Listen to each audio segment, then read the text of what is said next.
आज के वीडियो में हम जानेंगे कि 1970s और 80s के टाइम पर फिल्म एडिटिंग कैसे हुआ करती थी। तो देखो, उस टाइम पर एडिटिंग सॉफ्टवेयर जैसे एडोब प्रीमियर प्रो और डाविंची रिजॉल्व तो मौजूद नहीं थे, इसलिए फिल्म एडिटर्स कंप्यूटर सॉफ्टवेयर की जगह इन बड़े बड़े मशीन पर एडिटिंग किया करते थे। ये जो मशीन है इसे फ्लैट बेड एडिटर बोला जाता है। ये एडिटर जर्मनी की स्टीनबेक कंपनी की है, जिसे उन्होंने 1950s में प्रोड्यूस किया था, बट इसे वर्ल्ड वाइड पॉपुलैरिटी 1960 के बाद मिली, जहाँ इसे हॉलीवुड, यूरोपियन मूवीज और इवन इंडियन मूवीज में भी काफी इस्तेमाल किया गया। अब ये मशीन काम कैसे करती है, तो देखो यहाँ पर जो प्लेट्स जैसी दिखने वाली चीज है इसे प्लेटर्स बुलाया जाता है। अब एडिटर करता क्या है कि वो अपने फिल्म को इन प्लेटर्स के बीच में फिट करता है और फिर इन फिल्म्स को इन व्हाइट कलर के रोलर्स के अराउंड फैला देता है। इन रोलर्स को हमेशा साफ और सॉफ्ट रहने की जरूरत रहती है, क्योंकि हार्ड सरफेसेस में फिल्म फट सकते हैं। अब ये रोलर्स इन फिल्म्स को मशीन के अंदर लेकर जाता है, जहाँ पर एक लाइट का सोर्स है।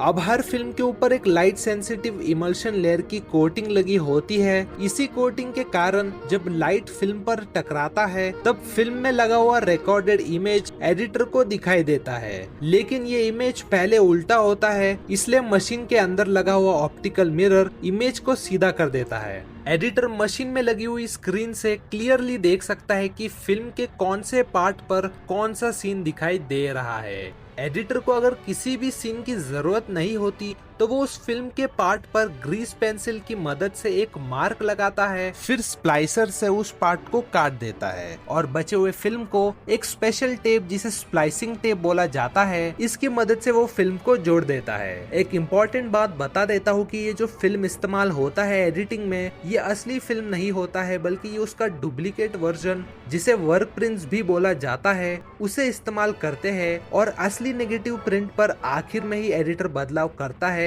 ताकि कोई गलती ना हो सके। एडिटर्स कम से कम रोज 8 से 14 घंटे तक इस मशीन में बिताता है और एक 2 घंटे की मूवी को एडिट करने के लिए उन्हें 3 से 6 महीने की मेहनत लग जाती है।